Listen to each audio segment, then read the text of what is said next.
to a new episode of Journey of a Christian Writer. My name is M.L. Bull.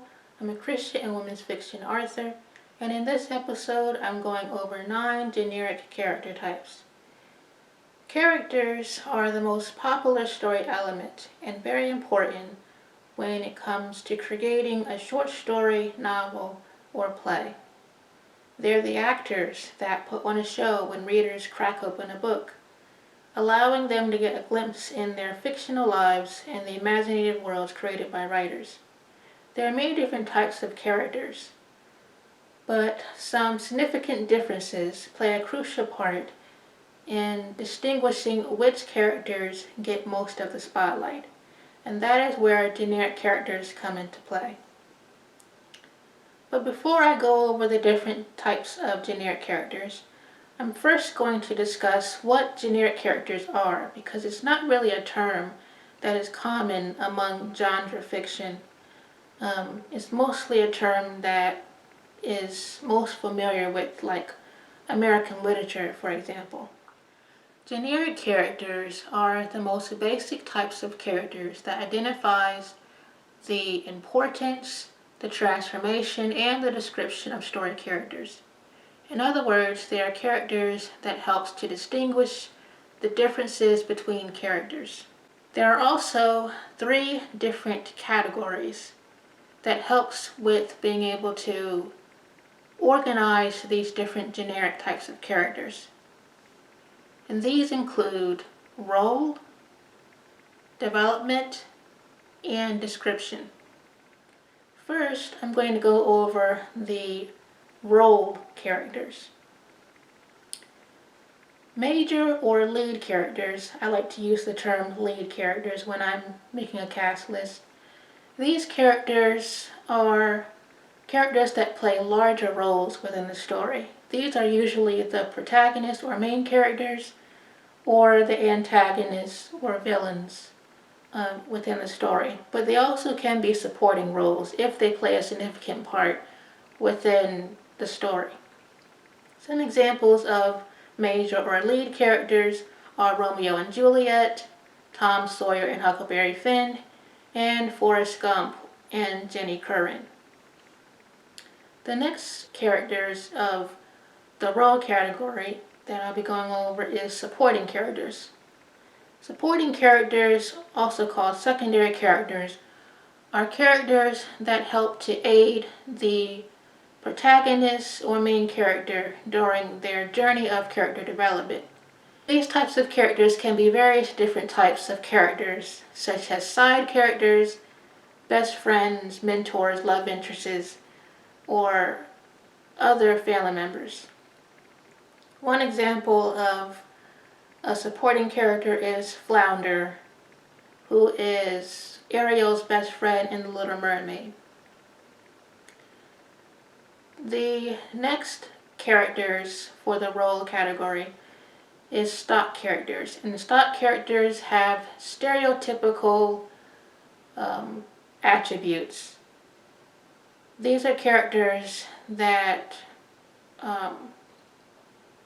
are mostly common within young adult coming of age types of stories and movies.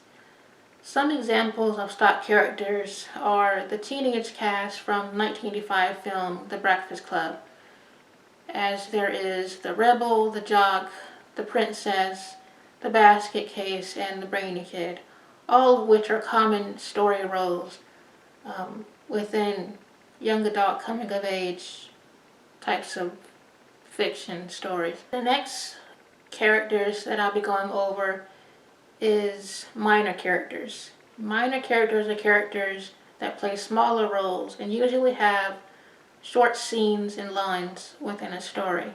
Just like supporting characters, they can be various different types of characters with different professions or backgrounds or relations to the protagonist or antagonist in the story. Minor characters can also be non-present minor characters as well. Some examples of minor characters is Mae Mobley in the 2011 film The Help, the little white girl that was cared for by Maybelline Clark as a maid in the movie. An example of a non-present minor character, though, is Leroy, Minnie's abusive husband, who is mentioned within the plot but never actually makes a physical appearance within the film. And he also has very few scenes within the actual book. And finally, the last character that I'll be going over for the role category is foil characters. Foil characters contrasts with another character, and usually the protagonist, and draws attention to the protagonist's or main character's qualities. An example of a foil character is the evil Queen Grimhilde in Snow White and the Seven Dwarfs.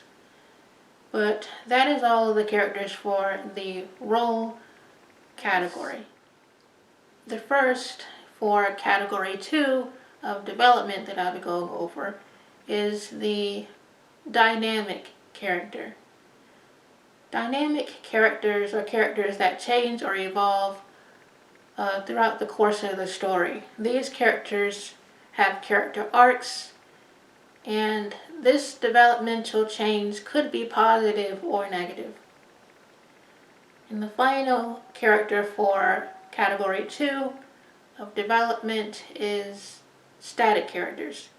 Static characters are pretty much the opposites of dynamic characters and don't change throughout the story.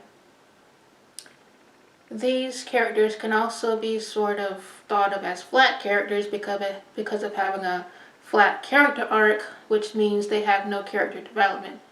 Many of these types of static characters are detectives and sleuths, because of them pretty much remaining the same with every case investigation in these plot-driven types of stories.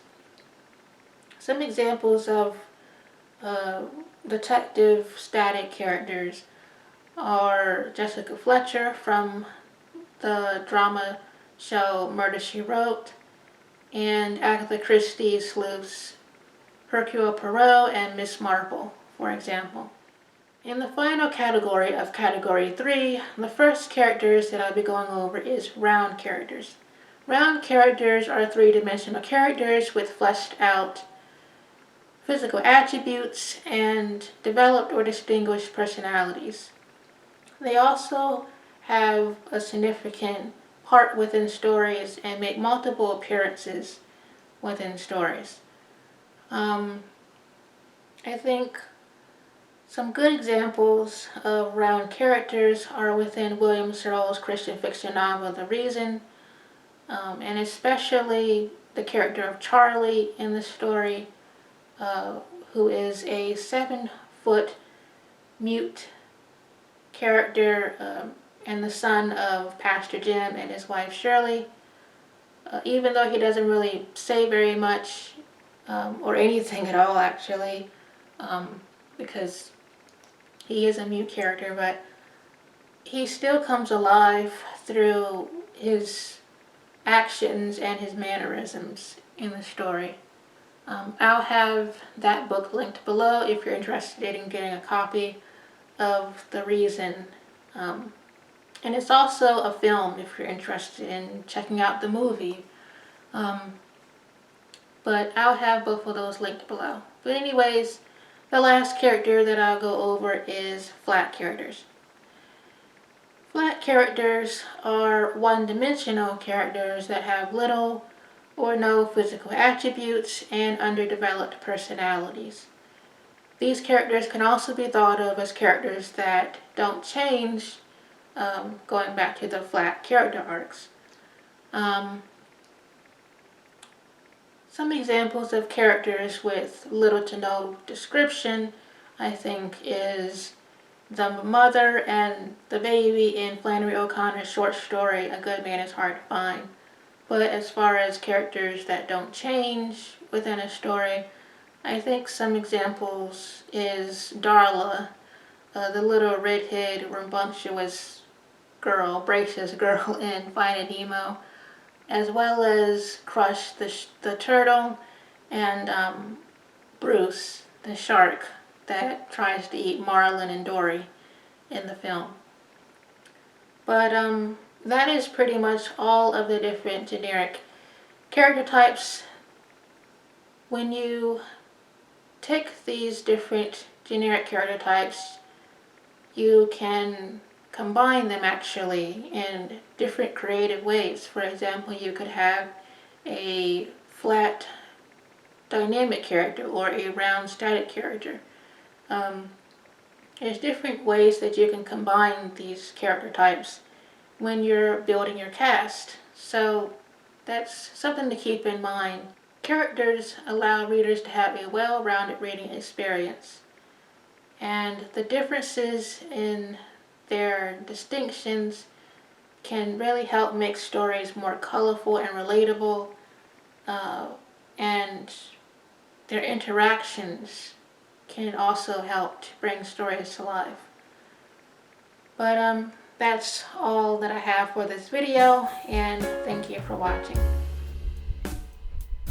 For more detailed information on the subject of this video, and other writing tips, tricks, and out-of-the-box ideas, you can visit my Eartha website and check out my writing blog, The Brainstorm, under the Writing Blog button of my menu navigation. Just go to mlbullbooks.com and you'll see it there. I hope you enjoyed this latest video, and thank you for watching.